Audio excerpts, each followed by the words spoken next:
to start this thing right there. So wait, you're public speaking in front of a lot of people? How many times? Public speaking in front of about 150 people, and I said I was sharing some experience between working and schooling, and I was like, yeah, I love it because I'm able to work, but then I'm also able to, get my schooling, my book learning in. Oh my God, dude, in front of like 150 people. Did they catch on it? Did they do anything? Did they call you out? Hilarious. You know what? One of the other speakers came up to me after and he's like, hey, you've been watching a little bit too much Trailer Park Boys, eh? Oh, shoot, dude. Was that your first time speaking or what? Were you just nervous or what happened? Yeah, it was probably like my second or third time, and I was nervous. That was the largest crowd I've been in front of, and after that, I was like, bro, I got to go to Toastmasters. I got to get a coach. I got to figure this shit out. All right. So for those who don't really know a lot about you, let's give a brief breakdown of you. So you call yourself a serial entrepreneur. I saw that you said you're doing something with hedge funds too, which is always kind of cool. I always like, saying that, when people ask me, like, what do you do for a living? I like being stupid. It's like, oh, I manage hedge funds. And because everyone's like, I don't really know what that is. So that's the beauty of it. So, but yeah, so like, why don't you give everyone a little brief introduction so they kind of get a gist of who we're talking to here? Yeah, totally. Yeah, for sure. So I've got 4 companies that I focus on at the moment. I'm based in Vancouver, Canada, born and raised just 30 minutes outside, but spend a lot of time in downtown. And 4 companies at the moment. One is Squadra Capital. It's a commodity and currency traded fund, so a hedge fund. In the process of building that, did a lot of networking, obviously, with family offices, venture capital firms, private equity, and people would come to me with projects and say, hey, are you guys going to invest in this or that? And I'd say no, but I was just talking with a family office that doesn't want to invest into our commodity fund, so let me introduce you to them. Started another company, Alteza Capital, that does a lot of introductions and funding for different companies, technology, cannabis, real estate. So that's Alteza Capital. And then third business is NXT Digital in the NFT space. We help artists get into the NFT space. We partnered up with Aircoins to build a virtual art gallery, which is going to be great. We're going to be able to feature a lot of artwork in the virtual art gallery and have different events. And then the fourth business is coaching young entrepreneurs or entrepreneurs in general, generally around fundraising or just business. And then I brought together about 10 coaches to form the Global Coaching Association, which we're launching in the next 2 weeks. So that'll be great. So what's up, man? How'd you get involved on this? Did you always have the entrepreneurial spirit and just decided just to keep grinding it out and going wherever it took you, or what? Yeah, totally. So I was always doing something, man. When I was in high school, I was like either like selling fireworks or I was going on adventures or like buying and selling dirt bikes. I had 2 snowmobiles. I'd never ridden one, but I was pissed actually because I bought these snowmobiles for like 2 years in a row. And then that next year we got so much snow in my street. I was like, man, I would have ridden that thing like everywhere. It would have been so fun. But yeah, I've always just been, so intrigued with, finances and how much freedom it can bring you. So I was like, man, I hate this money thing being such a big problem in so many people's lives. I don't want it to be a big problem in mine. So I look at it as a huge game. I want to have as much freedom as possible. So. Oh yeah, that's one of the biggest things, man. Is like a lot of, or in my opinion, what a lot of people seek out is financial freedom, and what almost everybody wants. And that, and just having that weight takes off a lot of weight as far as stress and just worrying about all the other things in your life, right? Yeah, exactly. I mean, if you want to go travel or you want to go, do something fun, or you want to help out your family members, it just opens up so many doors and opportunities. And honestly, it's like, it's more fun. I mean, like having money versus not having money. It's more fun, so. Yeah, you got a lot more toys to play with and stuff. Just like you were saying. That's it, man. That's it. So how'd you grow up? Did you grow up, kind of on the lower end of poor or middle class? And that's what kind of was your motivation too, just to try to get the financial freedom, or what? Yeah, it was, I would say middle class, and then my family, we went through a pretty tough time with the car accident that my dad and I were in when I was in grade 3. He was concussed really bad in the car accident, and then that set us back financially big time because he couldn't work for quite a few years. And then there was a lot of chaos in our family for a few years, ended up creating a divorce, and then some more problems after that. So through that like struggle and watching, both my parents go through that, I was like, oh man, that's rough. I don't want that to this financial situation to continue and persist. So let's work on that as much as possible.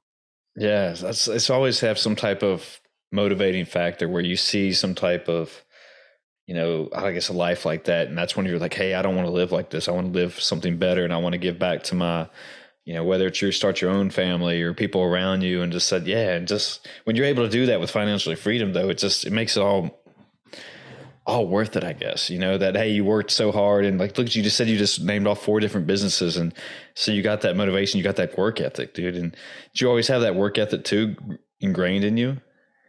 Yeah, I don't know. I'm almost like ambitiously lazy. And what I mean by that is like, I would rather enjoy my life and do what I want when I want. So I'm willing to work really hard so that I'm able to do that. You know what I mean? Sure.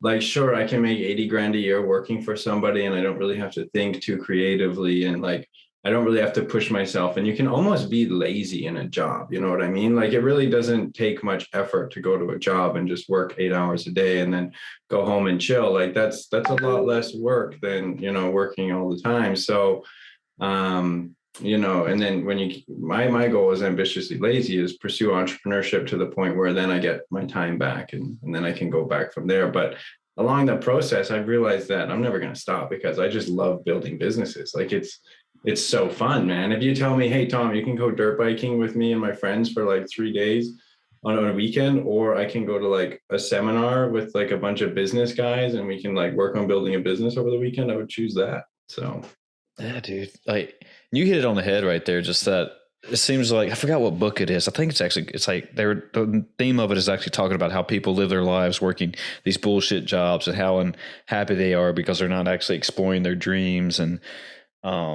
they're just not getting the creativity they have within them out of it. And they're just kind of just sitting around, just acting like they're working all day. I think it's actually called bullshit jobs. I could be wrong about that. This is why I need a fact checker on here. But yeah, and that's the whole theme of the book, and just how just people just live their lives in quiet desperation. Just, and after 30 years, I just kind of look back and wonder what the hell happened and why did I live my life like that and not take a chance at something. And where I'm getting at too with that is just, because I've always kind of had that, I've always had that, go to school, you'll make money, get more education, the more success you'll have in whatever job you want to get, which is, there is some truth to that, but it's not always true. And just that, with this podcast was like the first, if you want to call this, I don't know if I would call it a business. It's a podcast. I don't know, but it was the first thing I ever did as far as with entrepreneurial, where it was like my own thing and I could work my own hours and do it the way I wanted to do and get out my own creativity. Does that kind of make sense what I'm trying to say? Totally. I don't know where I read this, but they say like, it's only considered work if there's something else you'd rather be doing. Right. So when I'm building my businesses, I love the people I'm talking with, or I'm having meetings with. Like you and I on this podcast is for my businesses as well. You could consider this quote unquote work, but this is a hell of a lot of fun at the same time. Sure. So when I transitioned from having a job to going into full-time business, I actually realized that being in a job was much harder than building the businesses, even though I quote unquote worked a hell of a lot more. So I was working 8 hours a day for somebody else and I was miserable. And then in the evenings, I would work on my business for myself for 4 or 5 hours a night, and then I go to sleep. And then when I went full-time business, I still work those 16-hour days, but it literally feels like I'm working maybe 3 hours a day or 2. Because if you were to look at me from an outside perspective, it's like, okay, this guy does 16-hour days. But from my perspective, there's only 3 hours or maybe 2 hours a day where I don't enjoy what I'm doing. So technically, from my perspective, I only work 2 or 3 hours a day. Yeah, that's a great point at it, because you're actually doing something you want to do and it's not work. And the definition where people were just, with those bullshit jobs, are really just sitting there staring at the clock. And I mean, I'm not And I'm one of them. I mean, I have a great job. Don't get me wrong, and I'm very fortunate to have it. And it's not one of those jobs that I actually don't mind going to work every day, because I Mhm. actually enjoy it so much. But a lot of people don't have that. They're not as fortunate. So yeah, so working those 16-hour days or 12-hour, 8-hour days, whatever they're doing, just it's like they just watch the clock all day long and just beat themselves up mentally and physically. But I wanted to ask though that you know it seems like the norm for entrepreneurs is that you have to work 16-hour days in order to be successful, or you're sleeping on the ground floor like Elon Musk did or whatever, just to get his Tesla factory going or whatever it was at the time. I mean, do you kind of think that's alongside it, or is it just one of those things like you said that yeah, you're there for 16 hours but you actually enjoy being there, so you don't really mind what's going on? Yeah, that's such a great question. I mean, there's so many different aspects to that. You can look at people that have, you know, been born into like very prestigious and very entrepreneurial families, and they have never been bankrupt. They've never slept on a floor. They've always had phenomenal life situations, and they're phenomenal entrepreneurs, right? Sure. I think what gets, unfortunately, I don't think they should get bashed. I think society really bashes them. But I think what really gets more publicity is the struggle, because more people relate to the struggle, because more people have to go through that to be successful. I think a lot of it can be avoided with proper like coaching or mentorship or guidance, whether you have somebody that's done it before. Like if Elon Musk was working with somebody who was, much further along with him, he probably could have done more in a shorter time period. And maybe he wouldn't have had to sleep on the floor for, that 6 months or something if he Yeah. had some guidance. So it's hard to do like a blanket statement. I wouldn't say like it's a requirement that you have to sleep in a car or sleep on your floor. Like you hear so many entrepreneurs. I mean, I was listening to Ed Milet. He's got a great podcast, of course, and like one of his big statements is he remembers being in the shower and they cut off the water to his house because he couldn't afford the water anymore. And then he was going across the street to the community center to have a shower every day. And like he's so grateful every day to have water, and he's worth like $400 million now. But no, I wouldn't say, hey, you have to go without water to be a successful entrepreneur, right? Right. It's individualized. Yeah. Yeah, that makes perfect sense. And I think some people do make it as the social or the norm, not a social norm, but just or the narrative of entrepreneur that, you got to stick to the grind and it's going to have hard times, which you will if you want it done right. But also, like you said, that people love those stories. And I'm a sucker for those stories that, people hit rock bottom and they grind the shit out of stuff and they had nothing. And then now they're, riding, I don't know, having yachts out in the ocean, just partying like the Wolf of Wall Street style or whatever, dude. And so, yeah, I'm a sucker for those types too. But you talked about mentorship. I mean, and that's one thing that I forgot who I was talking with, but we were talking about the difference between role models and having mentors. And I didn't realize the difference in it, that, I looked at as kind of one and the same, but a role model is kind of somebody that, if you want to look up and be like Elon Musk, that's fine. But if you can't really take the exact same road as he did, just because it might not work out for you. But if you have a mentor, you kind of have somebody who can kind of show you and help you along the way. Is that kind of how you feel, and show you like what's right and what's wrong, and like give you hints and tips down the road to, kind of push you that way and onto the success road? Totally. And just before I dive into that, how we were talking about like the stories of struggle, I think like I haven't thought too much about this, but just flying off the cuff is, like a human nature, we really want to relate to somebody, or we want like have some form of comparison, right? So if you're like, oh my God, I just lost 20 grand in a business deal, and I still have 40 grand in the bank, but I'm so stressed. And then you listen to a podcast and Ed Milet had his water turned off. Like all of a sudden, your life is so much better, right? I agree 100%. I agree 100%. It's like, it's Right? really not that bad. Or you lost $1 million or whatever, or like you hear the stories of like tragic, like someone lost a daughter or a brother or something like that, and then you're just like, wow, like I really don't have it this bad, like let's keep pushing, let's keep going. And it's like a source of fuel. So I think it's, when you do use comparison in a very positive way, it can be very beneficial to your life. And then what you mentioned about like, coaching, I have two definitions for coaching and mentorship. Okay. So for myself, mentorship is somebody that looks at your life in like a holistic way. your values, your morals, your ethics, your short-term goals, your 5-year goals, your 10-year, your lifelong goals. What do you want your life to stand for? Your relationship with your family, your relationship with your friends, your relationship with yourself, your hobbies. And a mentor can really guide you around having a holistic life that is significant and fulfilling, right? So at the end of your life, you're like, wow, that was an amazing life. I'm so happy that I lived that life. Opposed to, for me, a coach is somebody that's very kind of granular and down to the details, where they're, hey Tom, your public speaking skills are not that great. you said book learning in front of 150 people. let me help you out with that. So then they give me like details around public speaking, or I need help with sales, or I need help with whatever, my mindset. They're able to go into that and really provide coaching.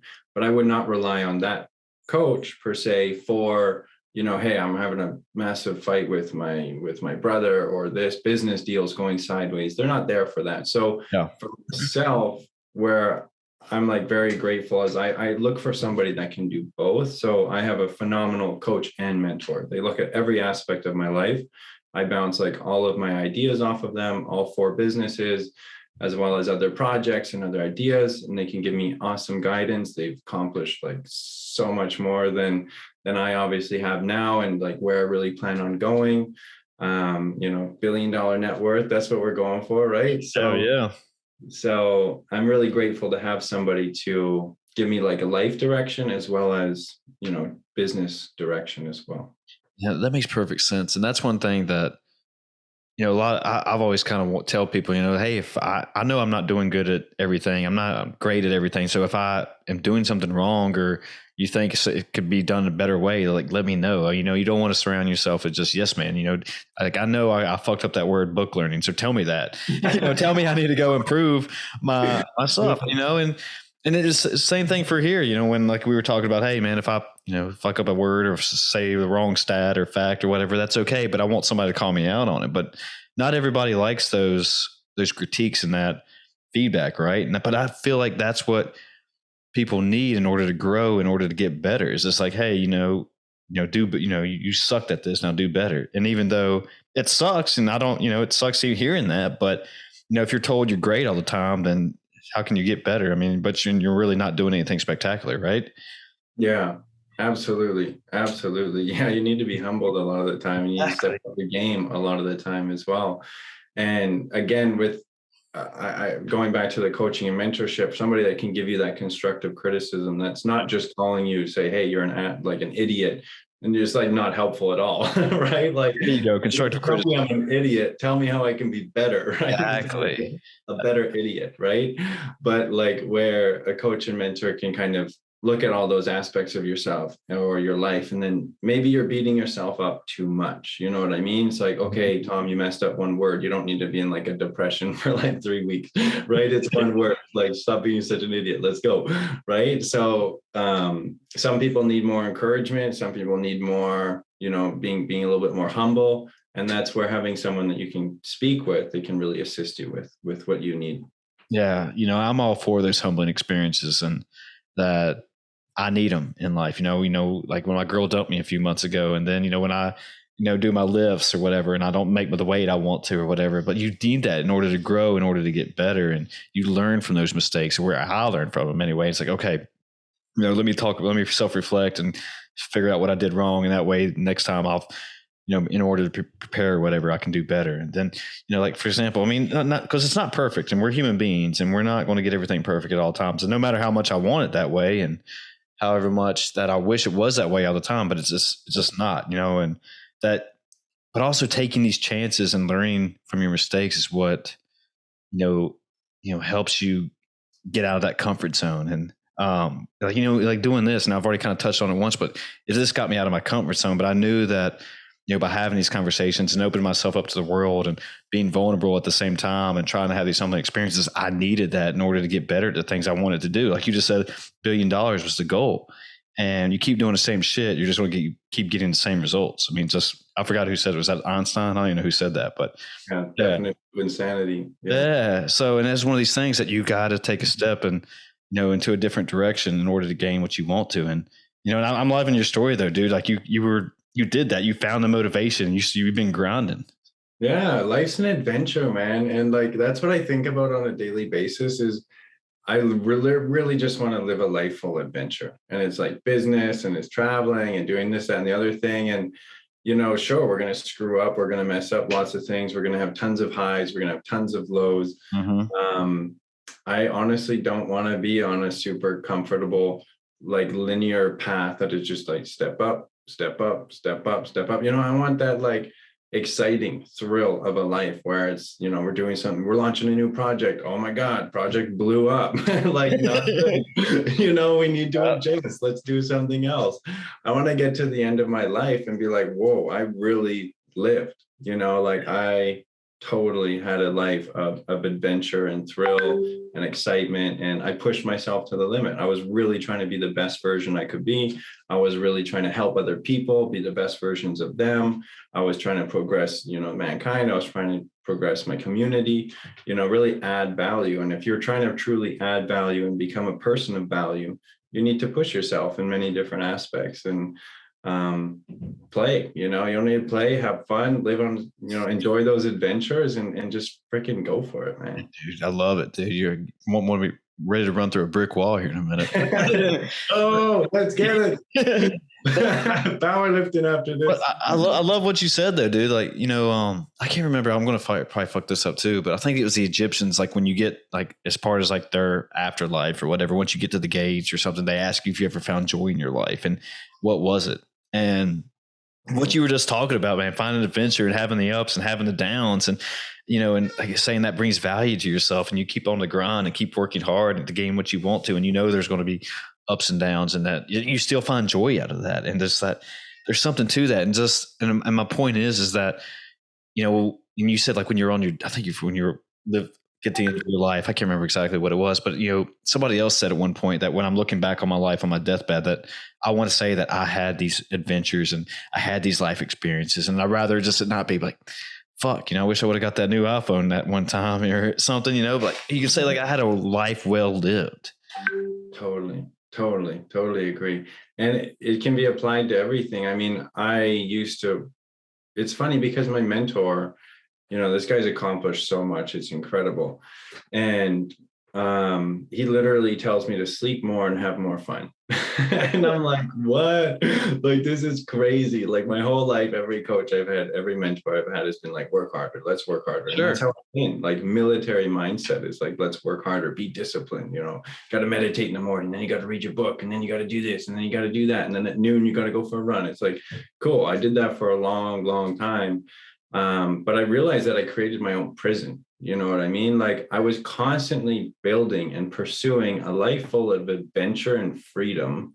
And I was literally creating my own prison through my own scheduling and through my own discipline and my thought process, because I thought that's what's going to get me to where I wanted to go.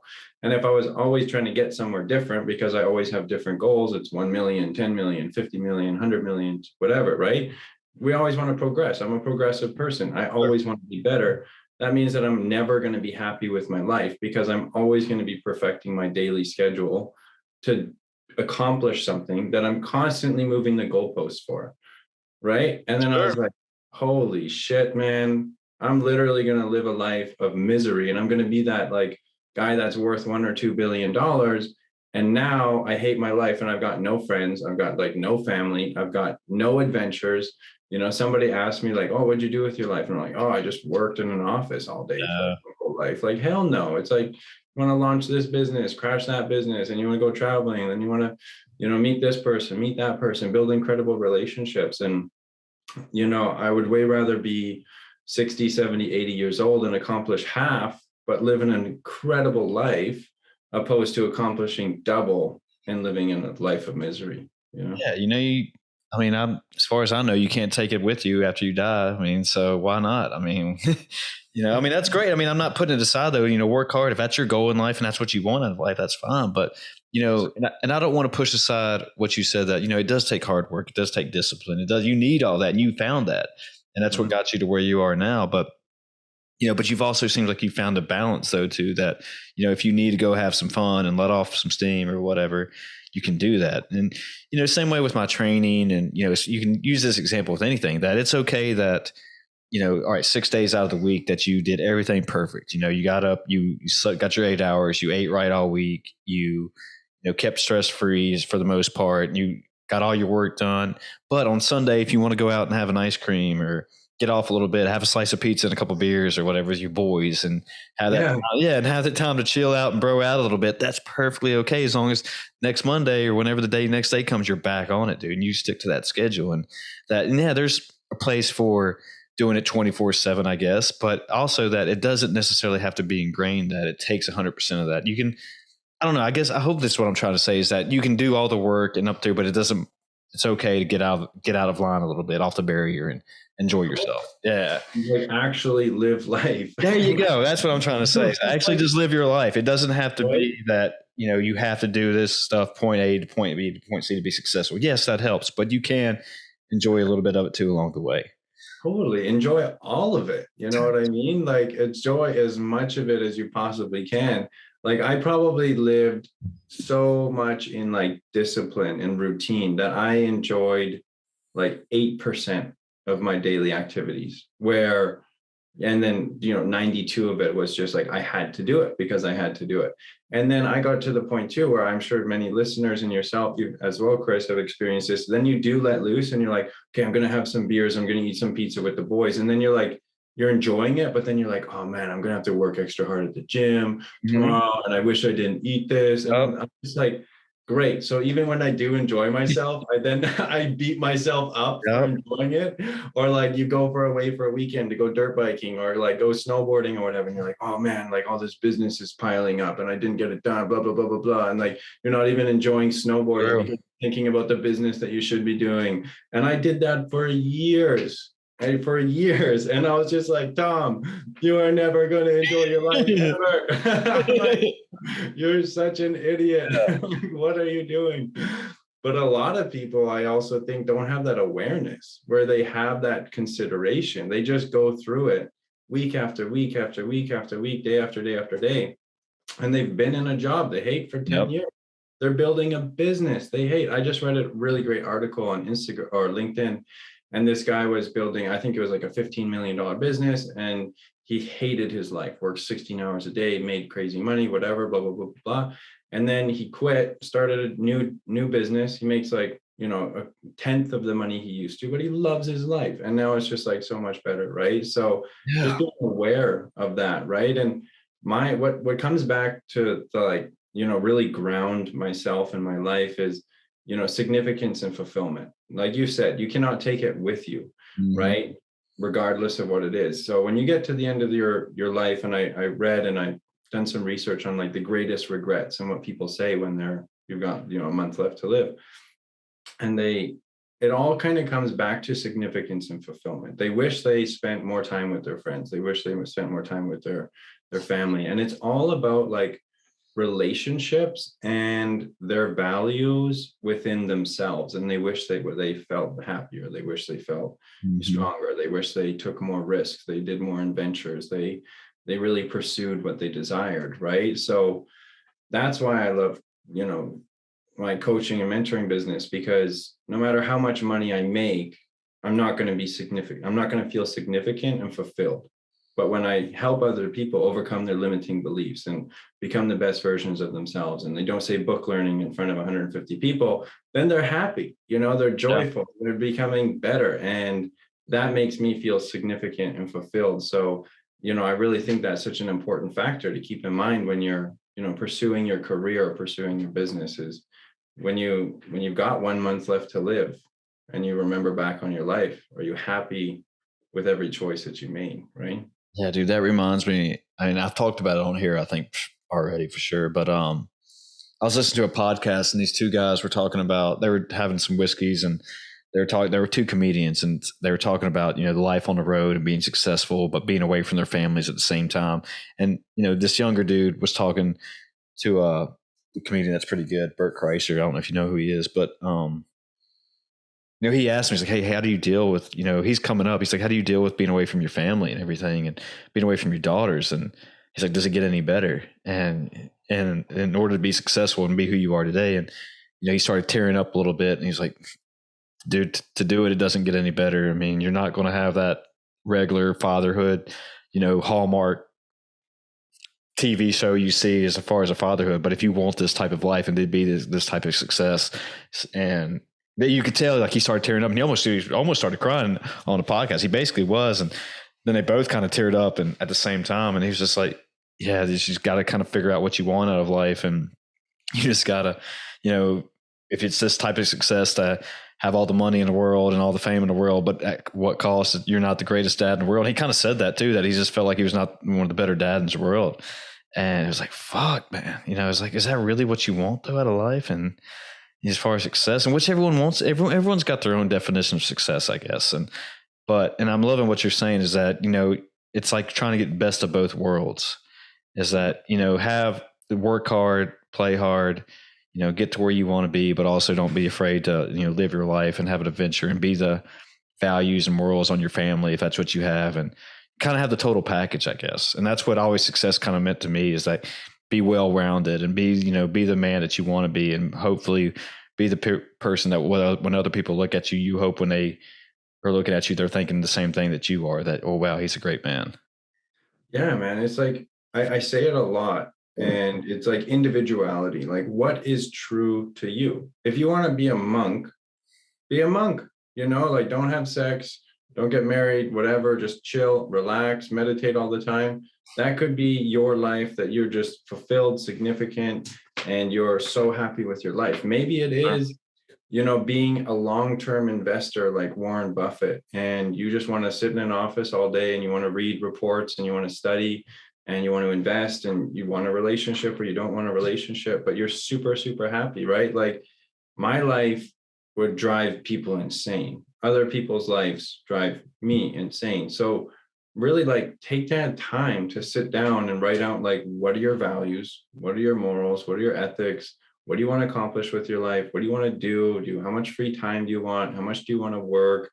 What are you going to do with that money? And then really pursue it, right? The definition of success is, in my opinion, is like pursuing worthwhile goals, because the definition is never guaranteed. Or I mean, the destination is never guaranteed. I never know if I'm going to reach my goals, but if I'm on a journey that I'm enjoying with worthwhile company, the people that I'm working with, then if I don't even reach the goal, I'm super happy with my life anyways, right? Yeah. And even if you are trying to reach your goal, chances are you're going to keep moving the goal anyways. So just focus on really, what do you want? Like, do you want kids? You don't want kids. Both are fine. Stop listening to society. Who gives a shit what society says? Like exactly. Do what you want. Do what you want, man. Exactly. That's the thing. You gotta at some point to stop caring what society or what other people think about you, and or what you're doing with your life. And they're like, because I have people in my life, and I'm not going to call anybody out and say anything, but it's always like, why are you not doing this, Chris? Why did you not, take that job? Why are you not? I don't know why, or it's always like, well, you could always be doing better. And I think it's just part of their way of helping me out as far as, like, oh, you need to quit your job and go find a higher paying job and stuff. And, you shouldn't be living your life like this. And I was like, well, bro, I thought I was doing pretty good. I mean, I'm basically debt free besides the house I just bought. And I don't have any illegitimate kids. I haven't been married. I'm not addicted to drugs or alcohol. And, I thought I got a full-time job. I got this going on. Got my health going on. I'm doing pretty well, I think, but it's always other people who are always just like, no, Chris, you should have went and did this. And I was like, why, what does it matter to you what I'm doing? It's like, you should be, and I understand that they're trying to help me at the same time and give me life advice, but it's also that, well, I think I'm doing pretty good. I'm very fortunate, very blessed to have what I have. And, I've worked hard to, be here, I guess, and not everybody can say that. And it's one of those things that, I don't know how to say this best, but because it's just like, it also puts me in a different place that I guess I start to overthink it, that, well, maybe I could be doing something different, and maybe I am doing something wrong, but really then I sit back and think about it. So, well, I'm on a good life path here. I make good, well-rounded decisions, and all these decisions I feel like are adding up, and it's going to get to a bigger spot, kind of what you were talking about earlier, and where I want to be. So I don't really get why, I'm being told I'm the bad guy here. Does that kind of make sense what I'm trying to say? Totally, man. I totally relate. And one thing I want to add on to that is I've been thinking about this quite a bit for like the past 6 months or year. And I almost find that when we say, other people would say this to me, it's actually not a huge amount of other people. It's actually our own inner voice. And it's our own doubt and fear. And I would say this, I'm like, oh, people would always tell me like I work too hard. And then I really thought about it. And I was like, I think maybe one person every 6 months told me I work too hard, or maybe once every 3 months. You know what I mean? So like over the course of 3 years, say it was every 3 months. So that's, 4 people per year over 3 years. That's 12 people. Right. And then I'm like, okay, so that's 12 people. That's not a lot of people. But like, why do I have this mindset of people tell me I work too hard? It's because I like chose to hang on to those few occurrences and then repeat them and repeat them and repeat them and repeat them and repeat them. And I would like focus on it. So I'm like, oh, so many people say it. I'm like, well, it's only been 12 people. What do I mean so many people said it? You know what I mean? And it could be something about like, public speaking or whatever it is, and it's like, do people actually say that? Do people actually really care what you do with your life? Because I don't think they do. They're focused on their life and what they're doing. And if you want to work super, super hard, maybe they get mad at you for a little while because they can't hang out with you as much. But in reality, it's probably you imposing a lot of your own like negative self-talk and negative like doubts and fears onto your own, onto your own self and your mindset. So just like guarding that and being like, and I was just doing this the other week about something that's going on in business. I'm like, why am I stressing about this so hard? I'm like, my mindset is like being programmed to like stress about this. So like, just cut that thought pattern. That thought pattern is not assisting you. You know what I mean? So I know exactly what you mean, dude. Because, just touching on that, it's so easy, especially in today's times, I feel like, to be negative. And that, when a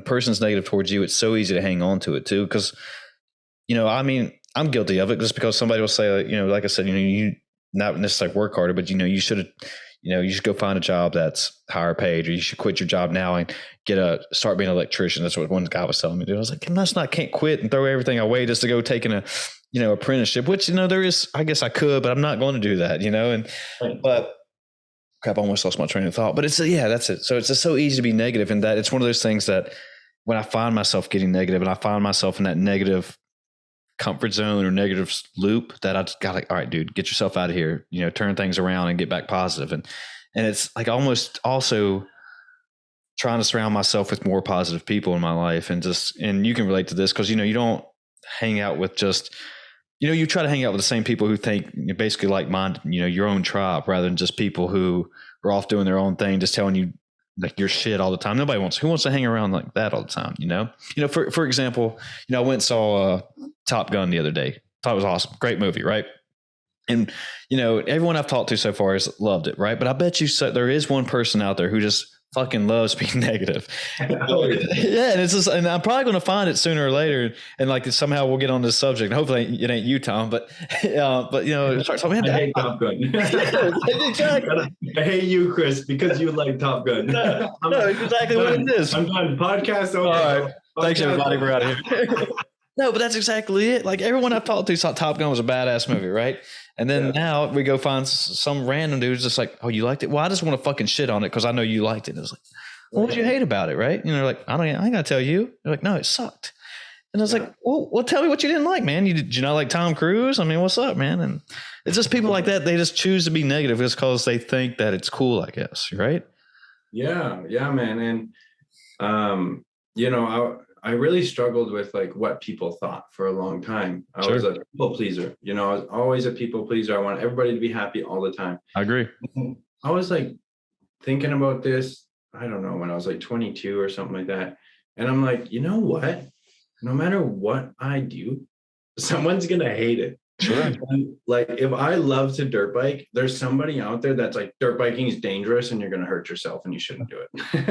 If I want to be a Buddhist monk and they're like, that's a bad idea. You shouldn't do it. Yeah. Then there's people that love it. And then if you want to be Christian, and then people love it, people hate it. It doesn't matter what you want to do. You want to go swing dancing, people love it, they hate it. You want to fight UFC, they love it, they hate it. So like, no matter what you choose, people either love it or hate it. You drink a cup of water, people hate water. You know what I mean? Thank you for hydrating.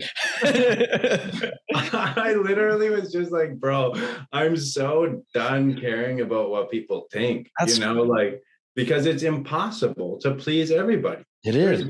There's what, 7 billion people in the world? No. No matter what decision you choose to do, someone's going to love it or hate it. And it's a lot of people. You want to be an electrician? I have an electrical degree as well. Impressive. And there's a big chunk of people that think electrical's stupid and a waste of time. Probably like hundreds of millions of people. That's a lot of people. And then there's a lot of people that think it's a great idea, like a couple billion. Sure. You know what I mean? So it's just like, why am I wasting energy on this, man? Like, do whatever the hell I want. Tom, I love your mindset, man. I mean, is this something that, do you meditate? Do you think about stuff a lot, or is this something you've just been picking up? I mean, if you don't mind me asking, how old are you? 26. Okay.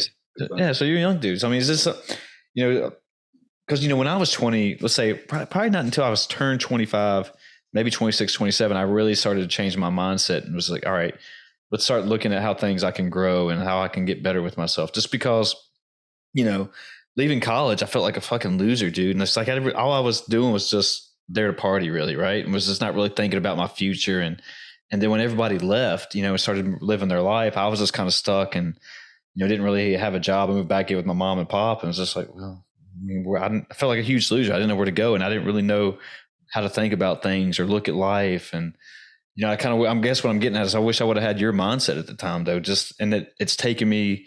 I'm going to be 36 soon, and it was taking me this much time to actually kind of figure out, all right, let me change the way I've been thinking about things and actually look at it into a different light and change myself into a growth mindset, and just that, not everything is bad. I used to almost hate people like just because they were so successful and, they were, doing very well for themselves. And it was like, that could have been me, like if I would have had that, if I would have had that in my life, I would have been there, and I didn't really understand, the importance of work and self-discipline and, taking the ups and downs like you were talking about earlier. But yeah, I mean, I guess what I'm getting at is this is something that life has just gave you that you were just born with, or you just kind of learned it along your way as far as your life path or life experiences, as far as your mindset and mentality? Totally. I'll dive into that, but you just gave two other great examples. I'm like, if you make too much money, people hate you. Exactly. People shit on it, dude. If you're too disciplined, people will hate you. It's like, no matter what, you can't win. I know. And it's just hilarious.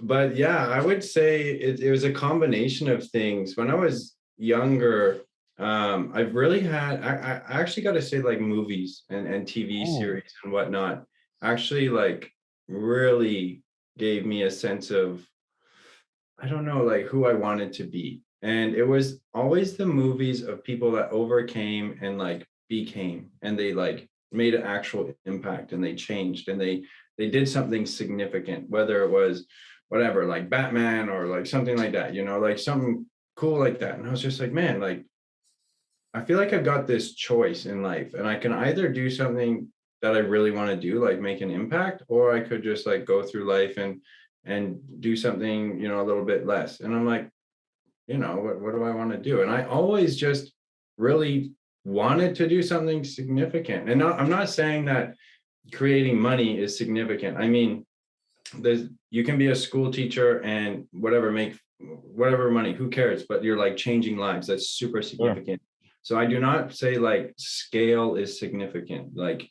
I don't think anybody that's doing greater things or whatever, everything is very significant. What I'm saying is, like, what I want to do with my life is on scale. I really, really want to scale large things because I think it's a lot of fun.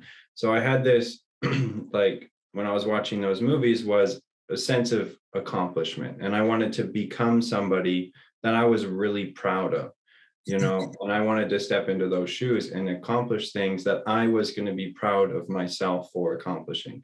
So that was of scale for me. I don't know why, but I'm really attracted to scale. I really want to like change the world. I want to impact billions of people's lives.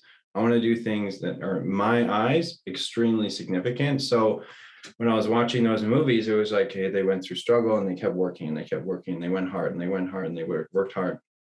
And then out of high school, I got my first job at 14 carrying wood in the lumber mill. And I was like, okay, this is like the first step. And then I got like, into affiliate marketing. And then that was the second step. And then I got some coaches in affiliate marketing. And then I started reading business books. And I was like, I literally read some business books and I would like put them down and stare at the wall and be like, this changed everything. So then, or like a book on philosophy, and you're just like, oh my God, this changes everything. So then I was like obsessed with the acquisition of knowledge, and I still am absolutely obsessed with it. So I crushed like over 300 books over about 3 or 4 years. A lot of audiobooks, because I was listening to audiobooks while I was driving to and from work, while I was working. Some days I would do 2 books a day. I don't know how many hundreds of books I've read, but it's a lot of books and like hundreds of thousands of hours worth of podcasts. Yep. And it's just this endless like hunger to become a better version of myself. But before, it was from a lack thereof, because I never thought I was good enough. And I always wanted to be more. So it was a very toxic energy and a very negative mindset that I was operating out of. Because I was using comparison in a very negative light, because I always wanted to be more. So I had like a transformation coach, and I had a couple other coaches, and I really worked on that for many years. I meditated for like 7 or 8 years now, of like 20 minutes every day. Obviously I would take some days off, blah, blah, blah, blah, blah. I'm with you. I understand. But with that, like, I've transitioned to, I want to become the best version of myself and acquire as much information and knowledge and accomplish as much as I can, because I want to. And it's exciting and it's joyful and it's going to bring me happiness. And I already am happy. And this is a journey that I'm on that I just absolutely love. Like, it's not, I have to read a book. It's like, I get to read a book. Like, I'm so excited to read this book. You know what I mean? It's like, I don't have a business meeting tomorrow. I get to go to a business meeting tomorrow. Like, I'm stoked. I get to meet with my business coach. I get to start this other business. I get to do this, So like changing that mindset, but it all stemmed from like, clearly, Tom, what do you want to do with your life? Because if you're uncertain about what you want to do, then you're never going to be happy, because you're never going to be certain. You're always going to be doubting every move you make. Bro, I love those fucking words you just said, that, because it wasn't until, I forgot when I learned that, but it was one of those days I was having a down day or something, and I didn't really want to go work out, and I was like, fuck, I don't want to go do all this shit and make myself feel even worse. But I forgot what happened. But anyway, it just when I said that, I get to go do this every day, and I guess I had some kind of positive light, or I don't know what the word is for it, some kind of oblivion. Is that the word? Not oblivion. I don't know. Anyway, I don't know. Some kind of light that shined on me. It was like, dude, turn it around. Like, ooh, I get to go do this stuff every day. I get to get up in the morning and go read a book or listen to Joe Rogan or those other 2 guys I was talking about earlier. And it's just, yeah, dude. And like, now we're talking, because, like I said, some people don't have that, or they haven't found that yet in their life. And just that, realize how much it's changed. And just that, a lot of my change has come through, my CrossFit workouts and my lifting and stuff, and just found out, I'm putting myself through hard shit, and putting myself around like, guys I work out with are, police officers and stuff, and we're all grinding and doing the same shit. And, there's something, we're building that camaraderie, and, we're building that teamwork. And it's like, hey man, we're down here, I'm not a police officer or anything, but it's like, hey, I'm not doing the same work you are, but I'm also, killing myself right now, during this workout, making myself feel worse. It's like, I get to do this with these guys. I've have built some of the best friendships I have since starting this stuff, and it's like made me find that, I want to learn more. I want my mind to grow. I want to be able to have conversations with, people like you who are to do this, and have good talking points, and like learn about what you went through. And, you said philosophy, and I never did even think about philosophy in college. You probably would have asked me philosophy, what it was in college, what philosophy was in college, I would have said that something was, Socrates, I guess, or whatever. But, like, when I've sat down and have these is intimate the right word? I don't know, with these conversations where, you really explore what philosophy means to you as far as, I don't know what a good example is right now. Is, being a philanthropist. Hope I said that word right. If I fucked that up too, but like something along those lines, or, how do you feel about, what did Socrates say? The only thing he ever found out was that he always knew that he didn't know anything, or someone's like, oh, what did he mean by that? And stuff like that. And you have these great conversations, you build these relationships you never think you would have. And I've kind of lost my point on this rant, but yeah, I guess it was just like, just learning all that, just didn't know how much I would be able to change your life, and just these little small things that you just tell yourself every day. I guess that was my point I was going for.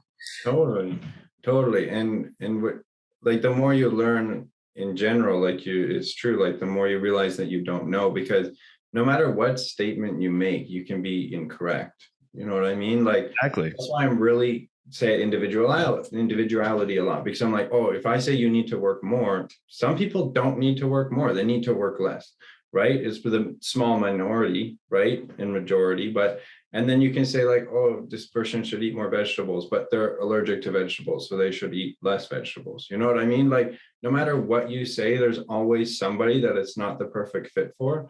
So you need to like encapsulate that into a form where you can communicate it effectively, but it's difficult because you have to add in so many variables to every conversation, because everything is unique to each individual. Does that make sense? No, it makes perfect sense, just because some of the stuff, that I've been doing through my life and what you've been doing is going to be completely different than what Elon, like, we said that Elon Musk is completely different what he went through in his life. So it's all depends on, like, the choices you get, like Matthew McConaughey wrote about green lights. And so just talking about, the opportunities you get in your life and what you decide to do with them, basically. And, not everybody can hold your hand for you. They either take that opportunity or even realize it is an opportunity. And I fucked up a lot once, man. I look back on it, it's like, man, that was right there in front of my face as far as stuff in college, and I just ignored it.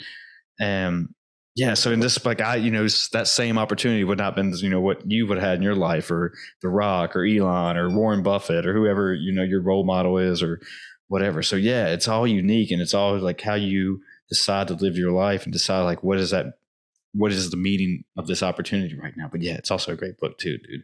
It's something I wish I would have known when I was younger also. That was such a funny book. I remember he like hit his dad in the face with a 2x4, and then his dad gets knocked him out. Exactly. I've never been so proud of you in my life. Like, that was the day I earned my dad's respect. Oh man, I had so many good laughs when I was listening to that book. And to your point earlier in the conversation about like the negative thoughts, like, one thing that really helped me is I read this book called Sapiens, and it talks about like the evolution of humans. And negative thoughts, our brains are like really wired for negativity, because negativity is danger. Typically, that's what our brains are looking for, is dangers, because survival. The longer that we can survive for as a human, the better. So we're conditioned to look for negative situations so that we can avoid them and we can survive. So generally, I can't quote me on these studies, but they say like 70% of the average human's thoughts are negative because of that survival instinct. And then with that, I think Joe Dispenza, it's either 60 or 80,000 thoughts the average human has per day. 70% of them are reoccurring, from the previous day. It's like a subconscious wiring. So when you become aware of those two things, that one, the human condition is constantly looking for negative so that you can survive for longer. So then you can be like aware of that and want to change that and adjust it. And then also realizing that 70% of your thoughts are regurgitated on a daily basis subconsciously.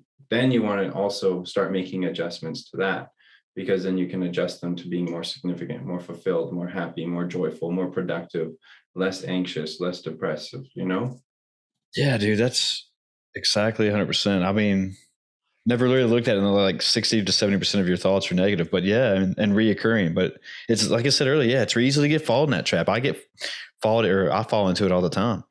And, I think you may have said something about it earlier, and I wanted to bring this up, but, I've had a few people talking about imposter syndrome on here, and that's something that, I kind of deal with. And the way I describe it is that, you're going to be called out for your talents, or realize that you're not good enough, or there's something along that no matter what you're doing in life. And it doesn't, and I can find myself out, especially during my competitions and stuff. It's like right when, we get ready to go, or, they do the countdown for when we're supposed to start our lift or whatever. It's just like, fuck, leading up to it. It's like, man, here it goes. I mean, I'm probably going to bust out my knee on this one, or everyone's going to realize I'm a fluke or whatever. But then right once, like Mike Tyson taught me this a while back. Well, he didn't really personally teach this to me, but I heard him talking about it. But that, right when he was starting to walk to the ring, I think it was in his documentary, that he would start telling himself that he is a fucking god, that he's a master of all this. And like, obviously he was knocking out everybody. So it was right then, once I hear the clock start going down, I was like, all right, let's turn the volume down and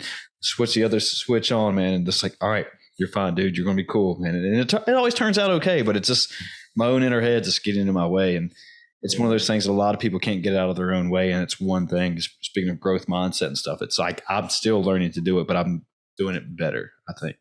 Yeah.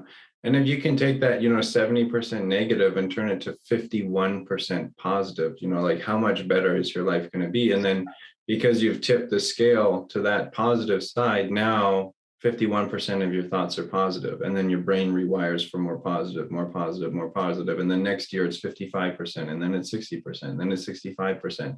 Then every conversation that you have, every experience, every opportunity, you're going into it fulfilled and joyful and happy. And guess what? You're closing more business deals. You're accomplishing more because people want to operate and connect with people who are happy and joyful.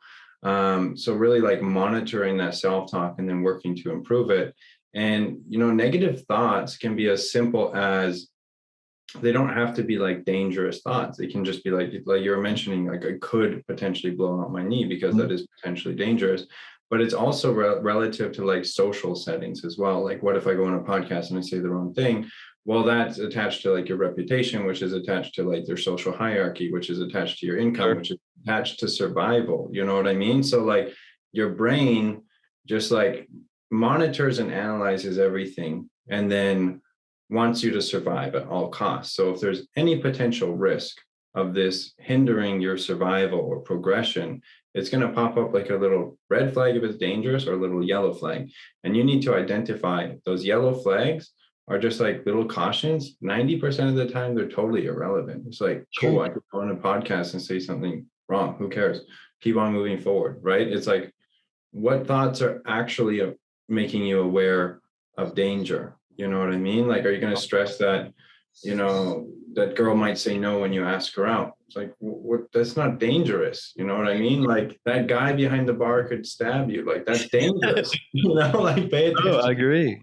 I agree 100%. And just touching on that a little bit more, kind of echoing what you said, that, Jocko Willink, extreme ownership, that, when I do fuck up or say the wrong thing, I 100% will own it. Like, okay, I messed up. I get it. I'll take full responsibility for it. And I wonder now if a lot of people hate saying they fucked up, and because it makes them look weak to a certain extent. But, I want to be able to tell you, I took a bad business deal, but I learned from it.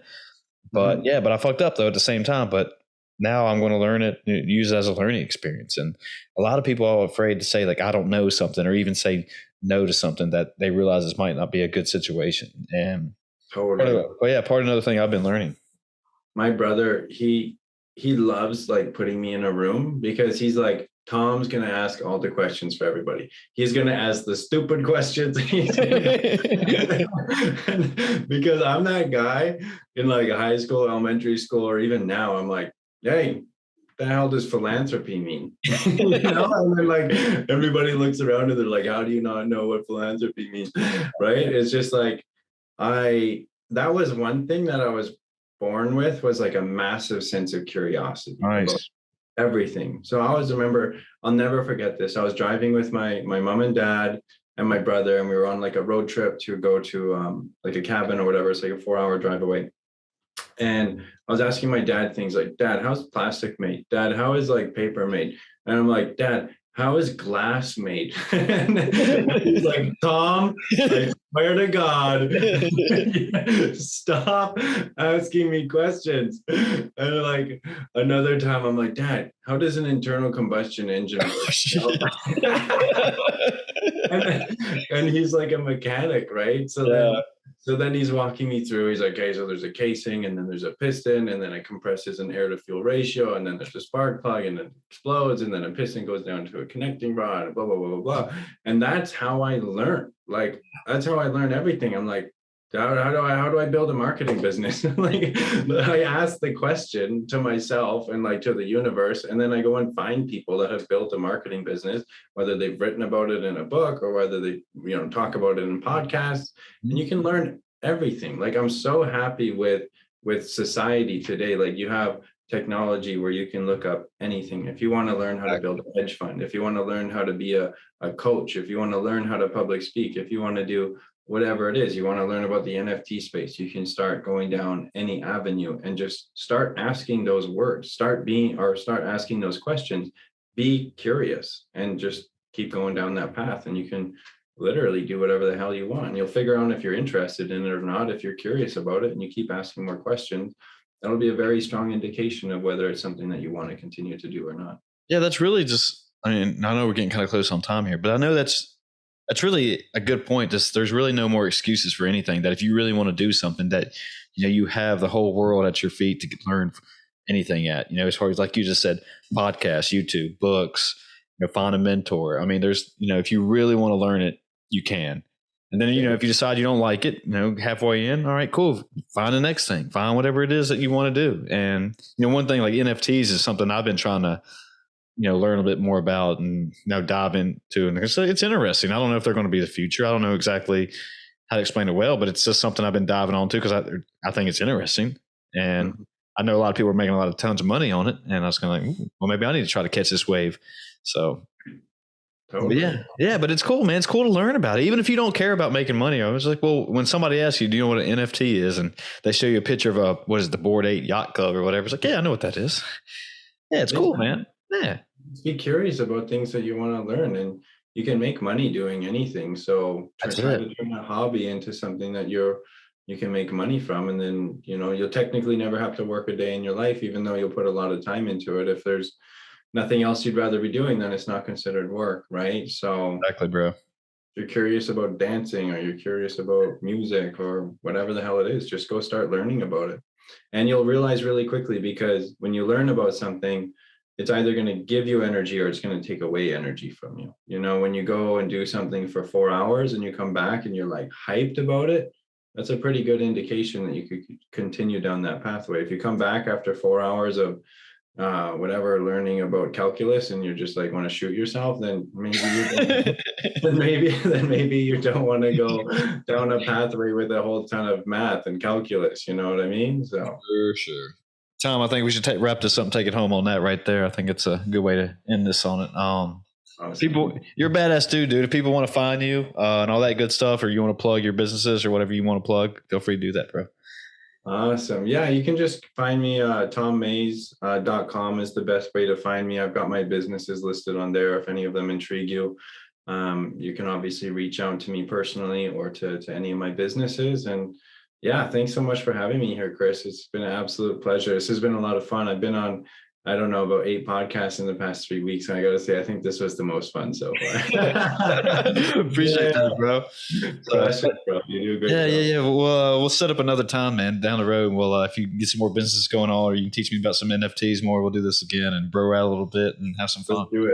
Let's do it. Whiskey next time, right? Bro, you speaking my language, bro. We'll do a part 2 to this right now. Here.